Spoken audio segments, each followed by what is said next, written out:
എല്ലാവർക്കും നമസ്കാരം. നമ്മുടെ ചിന്തകളാണ് നമ്മുടെ ലോകമുണ്ടാക്കുന്നത് എന്ന് പറഞ്ഞാൽ നിങ്ങൾ വിശ്വസിക്കുമോ? ഒരുപക്ഷെ കേൾക്കുമ്പോൾ അതിശയം തോന്നാം, അല്ലേ? പക്ഷെ സംഭവം സത്യമാണ്. നമ്മുടെ ഭാവിയുടെ അടിത്തറ പാകുന്നത് നമ്മുടെ ഉള്ളിലെ ഈ ചിന്തകളാണ്. അപ്പോ ഇതെങ്ങനെയാണ് സംഭവിക്കുന്നത്? നമുക്കിതിലേക്ക് കുറച്ചുകൂടി ആഴത്തിലൊന്ന് ഇറങ്ങിച്ചെല്ലാം. ഒരു നിമിഷം ഒന്ന് ആലോചിച്ചു നോക്കിയേ.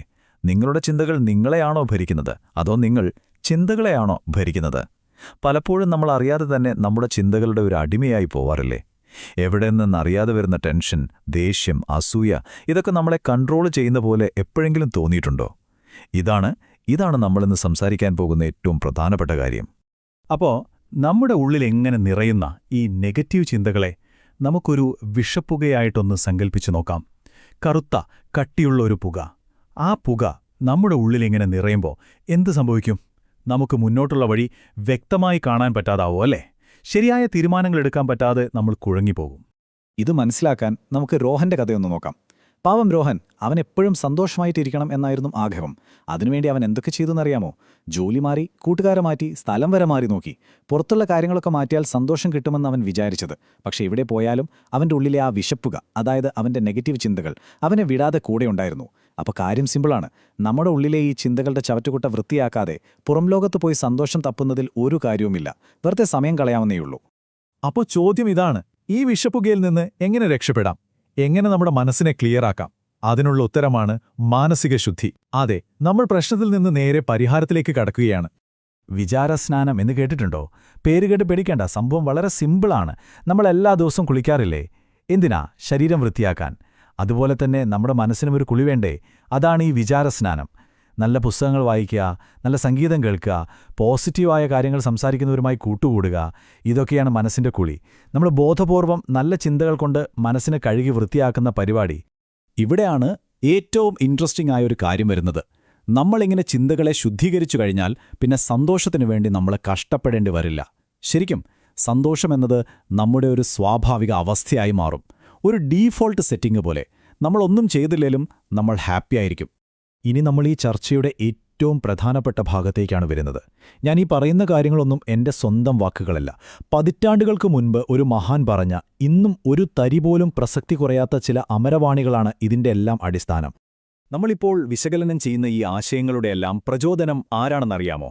പണ്ഡിറ്റ് ശ്രീരാം ശർമ്മ ആചാര്യയാണ്. അദ്ദേഹത്തിൻ്റെ 1965 വസന്ത സന്ദേശത്തിൽ നിന്നുള്ളതാണ് ഈ ചിന്തകൾ. അപ്പോൾ ആ വാക്കുകൾക്ക് എത്രത്തോളം ആഴവും പ്രസക്തിയും ഉണ്ടാകുമെന്ന് ഒന്ന് ആലോചിച്ചു നോക്കൂ.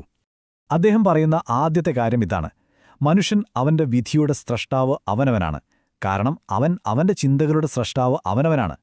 എത്ര പവർഫുള്ളായ വാക്കുകളാണെന്ന് നോക്കൂ. അതായത് നമ്മുടെ തലവിധി എഴുതുന്നത് വേറെ ആരുമല്ല, നമ്മൾ തന്നെയാണ്. എങ്ങനെ? കാരണം ഏത് ചിന്തയെ ഉള്ളിലേക്കെടുക്കണം, ഏതിനെ പുറന്തള്ളണമെന്ന് തീരുമാനിക്കാനുള്ള അധികാരം പൂർണ്ണമായും നമുക്കാണ്. ആ ചിന്തകളാണ് നമ്മുടെ ഭാവിയെ തീരുമാനിക്കുന്നത്. അദ്ദേഹം തുടർന്ന് പറയുന്നു, നാം എങ്ങനെ ചിന്തിക്കുന്നുവോ അതുപോലെയായിത്തീരുന്നു. ചിന്തകൾ മലിനമായാൽ ജീവിതം നരകതുല്യമാകും.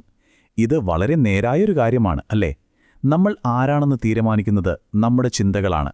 എപ്പോഴും ദേഷ്യവും വെറുപ്പും ടെൻഷനുമൊക്കെയായിട്ട് നടന്നാൽ പിന്നെ ജീവിതം ഒരു നരകമായി മാറുന്നതിൽ അത്ഭുതപ്പെടാനുണ്ടോ?